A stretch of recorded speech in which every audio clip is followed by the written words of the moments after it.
So, Vidhan Sabha, which is the lower house and is also known as the Legislative Assembly.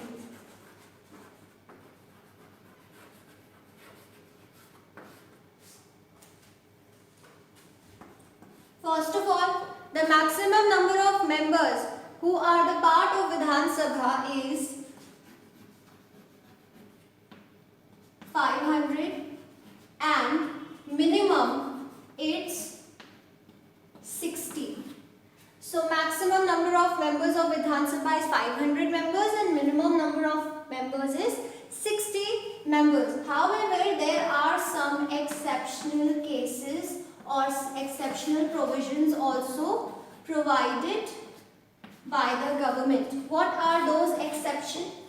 In the case of states like Goa, Nagaland, Sikkim and Mizoram,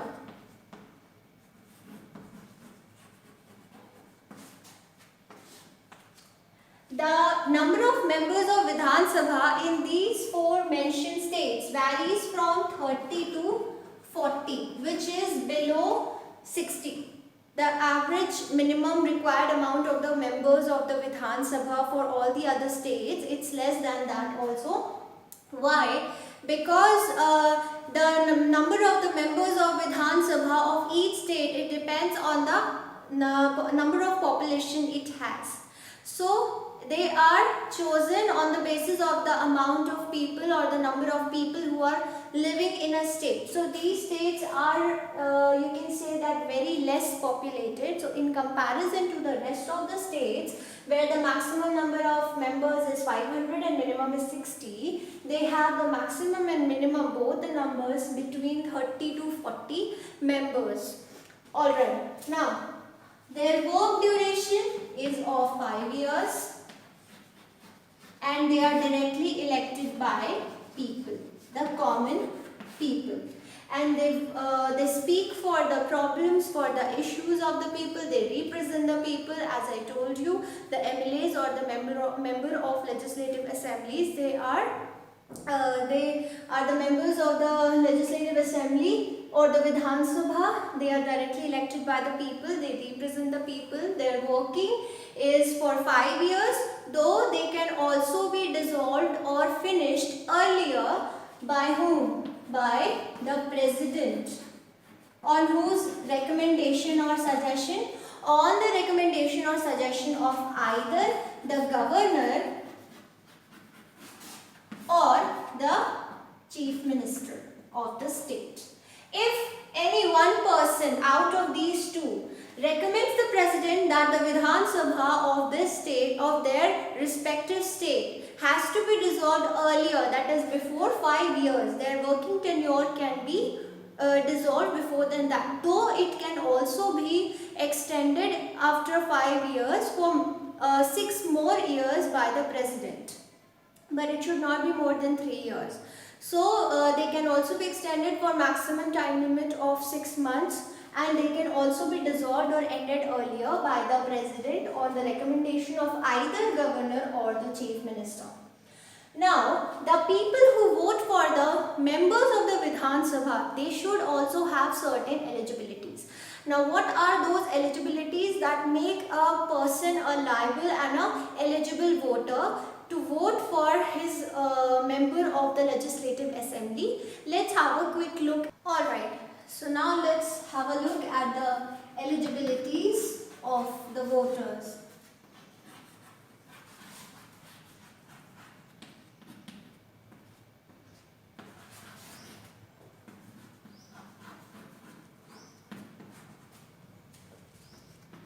First of all, the person should be 18 years old or above.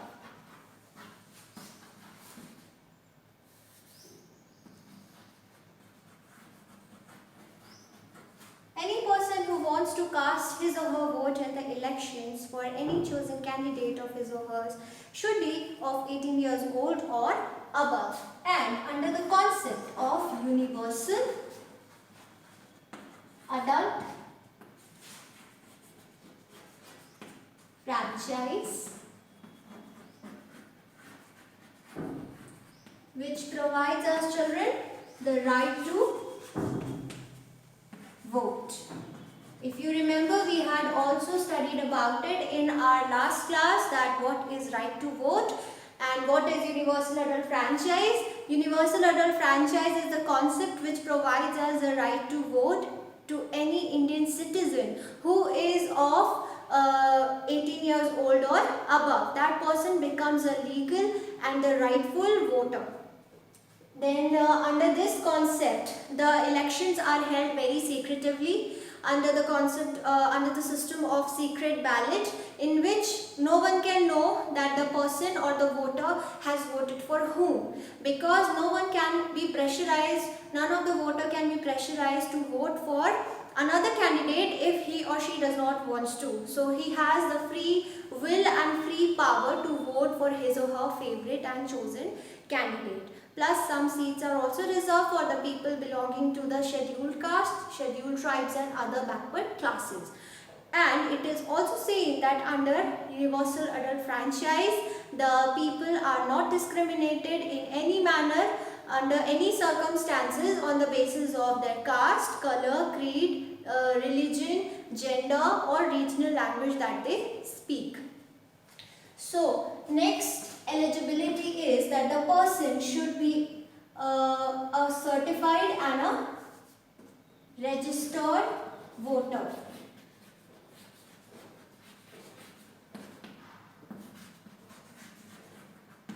In order to vote, every Indian citizen has to carry the voter ID card with himself, and for that he or she has to register their names in the list of the voters to fill up a form, and then they get an identity card that is known as a voter ID card, in which their details and the photograph is printed, and they take it, they have to take it to the election polling booth whenever the elections are held. Without it, it cannot be said that the person is actually an Indian citizen or not. So you can say that it is also like a citizenship proof of Indian citizens.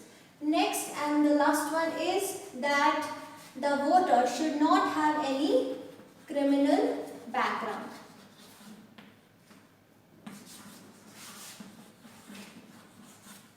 If a person or a voter has a criminal background or a criminal record, then that person is not eligible to vote for the candidates, and their voter ID card or the votership, it gets cancelled. So these are some of the eligibilities of voters. Firstly, they should be of 18 years or above and should be legal and rightful citizens of India. For that, they need to be registered and become a registered voter. And lastly, they should not hold any criminal record or background. If anything is found against them, they can be disqualified or their vote will not be counted. Now let's discuss about the presiding officers of the Vidhan Sabha or the Legislative Assembly. Now, as I told you children that the duration of the Vidhan Sabha or the Legislative Assembly is for 5 years, but it can be dissolved earlier also by the President of our country under the recommendation of Governor or the Chief Minister.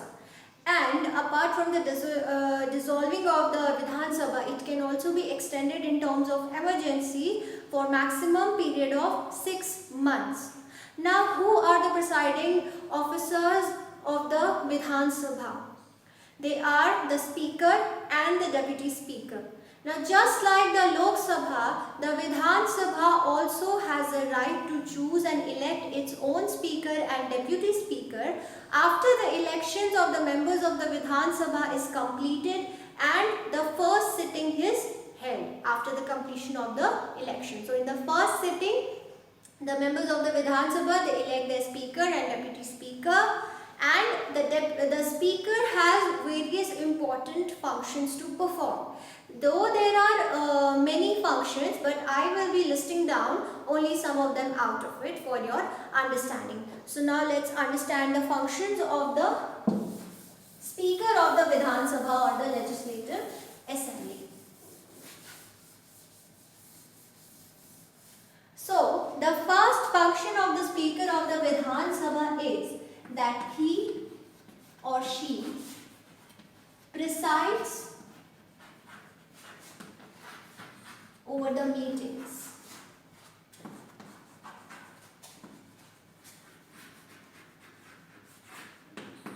Whatever meetings are held in the Vidhan Sabha, the Speaker and the Deputy Speaker has to be present. The main role is of the Speaker. He or she has to be present and attend all the meetings of the Vidhan Sabha. And in these meetings, the problems, the issues, grievances as well as the growth, both the factors, they are discussed, and the people, they vote upon the issues and the conclusions that they come over after their discussion is over. So the first function of the Speaker of Vidhan Sabha is that he or she presides over the meetings of the Vidhan Sabha. The second function is that he or she has to maintain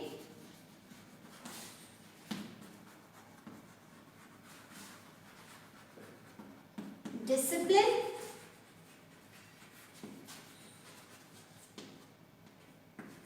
and decorum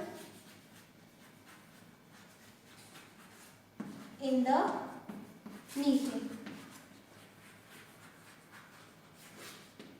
Now sometimes what happens that during the meetings the members of the Vidhan Sabha can get sensitive and can behave very rudely, or maybe if the situation gets worse, then in a rare situation they can also become violent. So to avoid these situations, the Speaker has to see that the discipline and the decorum of the meetings are maintained, and the speakers, they respect each other's opinion and views, and with mutual respect to each other they come to a peaceful conclusion. Now next function is he or she preserves the right to pass bills and laws. Now, the Speaker of the Vidhan Sabha has the right or preserves the right to pass or give their acceptance and approval over the bill or the laws that are being discussed in the Vidhan Sabha. Suppose if there is any major problem or crisis going on in the state, and the people are having or suffering through major issues due to that, say any topic, say economic problem or security, safety measures, or for education, child labor, or even women empowerment. So these issues are being talked upon and they are being discussed and voted upon, and any bill, any law that has to be passed, it has to be passed by the approval of only the Speaker of the Vidhan Sabha. So unless and until the Speaker approves it or gives a yes, a thumbs up to it, it cannot be approved and converted or made into an official law. So the Speaker of the Vidhan Sabha preserves the right to give the approval to any bill or law which is being discussed upon in the meetings. Now, whenever the members have their views to be expressed, or whenever they want their opinion to be heard by the rest of the members in the meetings, the Speaker of the Vidhan Sabha gives them enough and sufficient time to express themselves and keep down their points and their perspective, so that it could be heard upon by everyone, and every member is given the equal amount of time to express themselves, so that none of them feel left behind or unheard. And the last function that I'll be taking up is that the Speaker, he or she, whosoever is it, has the right to adjourn